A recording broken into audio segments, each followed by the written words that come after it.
बुनियादें रखी जा रही हैं। इसके खादिम दुनिया का नया स्ट्रक्चर बना रहे हैं। वो एक नया दौर लेकर आ रहे हैं, एक नया सिस्टम, एक नया वर्ल्ड ऑर्डर। 1945 में दूसरी आलमी जंग के खात्मे से लेकर 1979 में सर्द जंग के इख्तिताम तक हमारा एक ही आलमी तनाजुर था। रिपब्लिकन और डेमोक्रेटिक पार्टी के सदर हैरी ट्रूमन से जॉर्ज बुश तक आज़ादी के लिए जद्दोजहद करते रहे। उनके मकासद में अमेरिका को ताकतवर बनाना, मिडिल क्लास के लोगों को सेहतमंद रखना, गुर्बत का खात्मा और दुनिया से कम्युनिज्म को निजात दिलाना शामिल थे। 1979 और उसके बाद सदर बुश ने भी मेरी तरह न्यू वर्ल्ड ऑर्डर की इस्तिलाह को बार बार इस्तेमाल किया।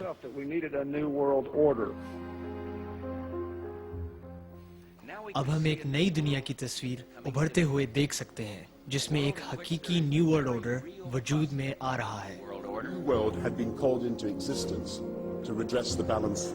एक नया वर्ल्ड ऑर्डर कायम करने का मकसद पुराने ऑर्डर में बैलेंस कायम करना था। 1990 में पुराना ऑर्डर सर्द जंग के खात्मे के साथ ही खत्म हो गया और लोगों ने नए वर्ल्ड ऑर्डर की बातें शुरू कर दी।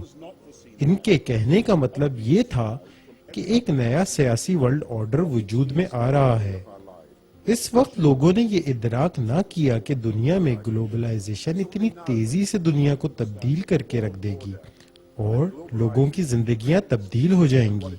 अब हम पर यह हकीकत आश्कारा हो रही है कि फौजी कुव्वत के साथ साथ इक्तिसादी ताकत ने भी ग्लोबलाइजेशन से होने वाली तब्दीलियों में अहम रोल अदा किया है।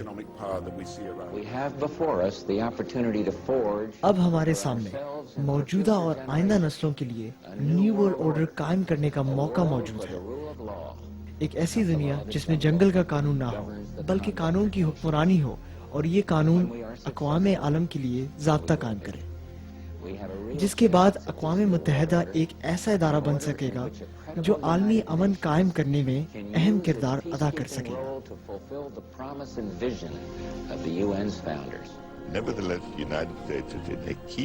अमेरिका इस वक्त अहम मकाम पर है। बुश की सदारत के बाद एक न्यू वर्ल्ड ऑर्डर तश्कील पाएगा।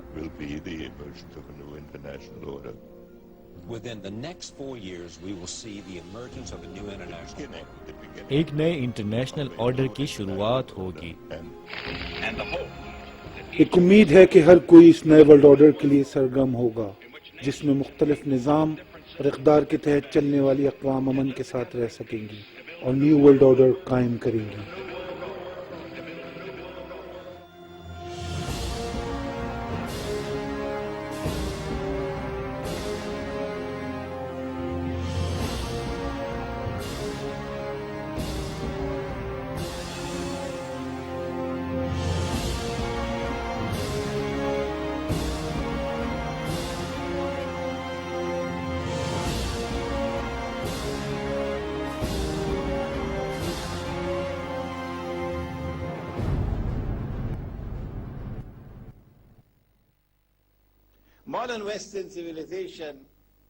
क़यामत के बारे में जदीद मग़रबी तहजीब का एक गैर तहरीर शुदा ख्याल है, जिसका ताल्लुक मुकद्दस सरजमीन से वाबस्ता है। मॉडर्न मग़रबी मजहब में एक अदाकार काम कर रहा है।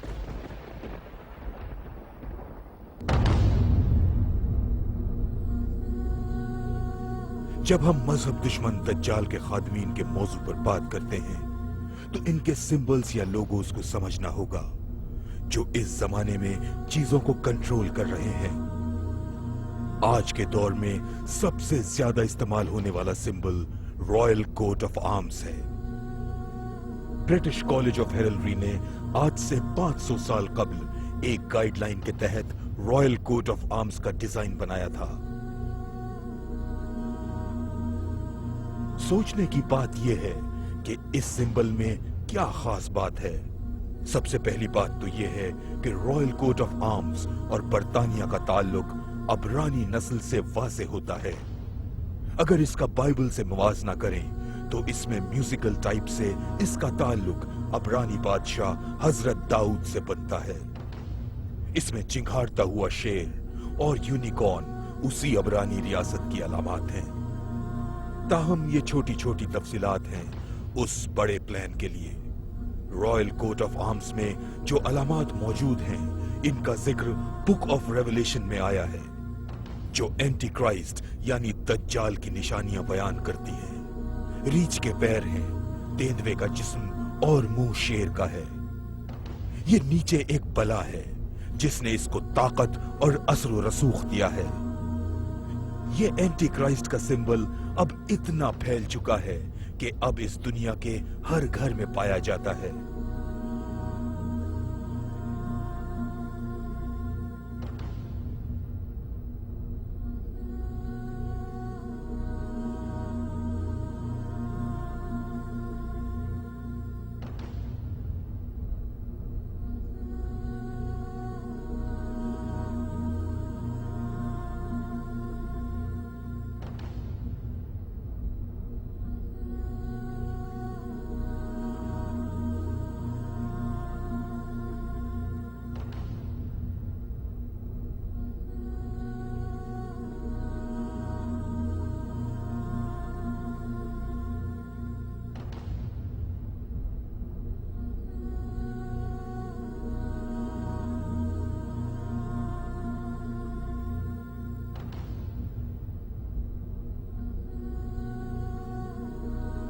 मैं पहुंचा, मैंने देखा और मैंने फतेह कर लिया। हम इसको क्या समझें? क्या कहानी यहीं पर खत्म हो गई? अभी और बहुत कुछ बाकी है। We're talking about a clique, an elite group, whose religion हम इस वक्त एक बड़े ग्रुप की बात कर रहे हैं। Illuminati. इस ग्रुप का मजहब ओल्ड टेस्टामेंट हरगिज नहीं है। ये तो इल्यूमिनाई यहूदियों अरबपति सहूनियों का ग्रुप है, जो न सिर्फ अमेरिका को कंट्रोल करता है बल्कि दूसरी बड़ी सुपर पावर रूस और मशरिक वस्ता को इसराइल के जरिए कंट्रोल कर रहा है। इसराइल के पास 400 एटमी हथियार, केमिकल और बायोलॉजिकल हथियारों का जखीरा है। ये लोग अक़वाम मुत्तहिदा के जरिए यूरोपीय दुनिया को कंट्रोल कर रहे हैं। And they control the whole world through the power of the United Nations.